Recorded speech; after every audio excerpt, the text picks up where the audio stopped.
मध्य प्रदेश के प्रशासनिक ढांचे में एक बड़े बदलाव की सुगबुगाहट तेज हो गई है। मुख्यमंत्री डॉक्टर मोहन यादव के नेतृत्व वाली सरकार राज्य में जल्द ही एक नई और व्यापक तबादला नीति लागू करने जा रही है।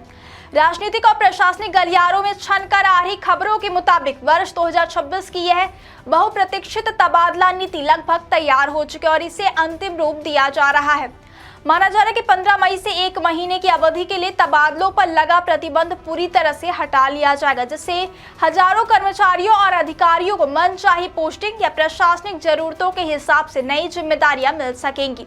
क्या आपको बोरवेल करवाना है लेकिन लोकल और सस्ते पाइप्स लगाकर हो गए हैं परेशान? तो अब आपके शहर में आया है न्यूट्रॉन 40 kg बोरवेल पाइप। दमदार क्वालिटी के साथ 10 साल की गारंटी, ज्यादा मजबूती और लंबी उम्र का वादा। तो अगली बार बोरवेल करवाएं, केसिंग पाइप सिर्फ न्यूट्रॉन 40 kg ही लगवाएं। सामान्य प्रशासन विभाग ने इस नीति का एक विस्तृत प्रस्ताव तैयार किया, जिसे हाल ही में कैबिनेट की बैठक में भी चर्चा के लिए रखा गया था।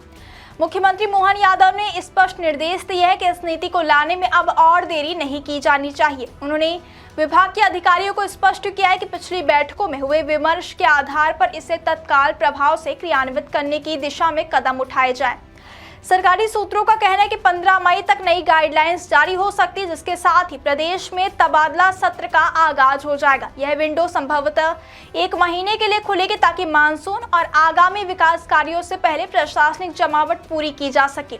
इस नई नीति का सबसे महत्वपूर्ण विशेषता प्रभारी मंत्रियों का सशक्तिकरण है। अक्सर देखा जाता है कि जिलों के प्रभारी मंत्रियों के पास कार्यकर्ताओं और कर्मचारियों के आवेदनों का अंबार लगा रहता है, लेकिन तकनीकी प्रतिबंधों के कारण वे चाहकर भी मदद नहीं कर पाते।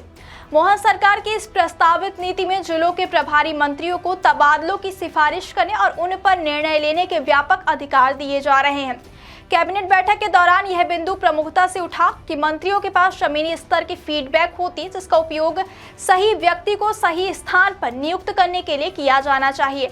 हालांकि मुख्यमंत्री ने मंत्रियों को सतर्क भी किया है। उन्होंने हिदायत दी है कि भले ही तबादले मंत्रियों के अधिकार क्षेत्र में होंगे, लेकिन पूरी प्रक्रिया नीति आधारित होनी चाहिए।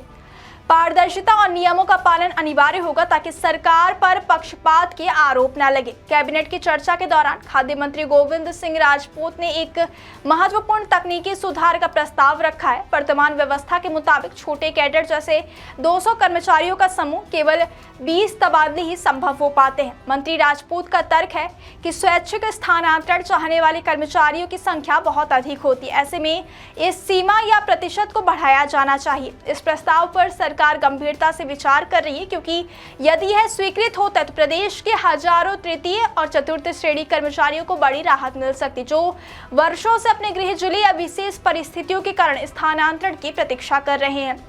दिलचस्प बात यह है कि इस बार की सामान्य तबादला नीति में स्कूल शिक्षा विभाग शामिल नहीं होगा। सरकार ने निर्णय लिया है कि शिक्षा विभाग के लिए एक पृथक स्थानांतरण नीति होगी। इसके पीछे का मुख्य कारण छात्रों की पढ़ाई और शैक्षणिक कैलेंडर को प्रभावित होने से बचाना है। शिक्षा विभाग में बड़ी संख्या में शिक्षक और कर्मचारी तैनात हैं, जिनके तबादलों के लिए ऑनलाइन प्रक्रिया और अतिशेष शिक्षकों के समायोजन की एक अलग जटिल प्रक्रिया होती है। इसलिए सामान्य प्रशासन विभाग की इस नीति को शिक्षा विभाग से अलग रखा गया ताकि प्रशासनिक कार्यों में स्पष्टता बनी रहे। मोहन सरकार की इस नई तबादला नीति के केंद्र में सुशासन है। सरकार का लक्ष्य है कि प्रशासनिक मशीनरी में ताजगी लाई जाए और उन कर्मचारियों को राहत दी जाए जो लंबे समय से एक ही स्थान पर जमे हैं या जो पारिवारिक कारणों से स्थानांतरण चाहते हैं। यदि सब कुछ योजना के मुताबिक रहा तो मई का महीना मध्य प्रदेश के सरकारी महकमे के लिए बदलाव का महीना साबित होगा। अब सबकी निगाहें सामान्य प्रशासन विभाग द्वारा जारी होने वाले अंतिम आदेश पर टिकी है, जो यह तय करेगा कि मोहन सरकार का यह प्रशासनिक प्रयोग कितना संतुलित और प्रभावी रहता है।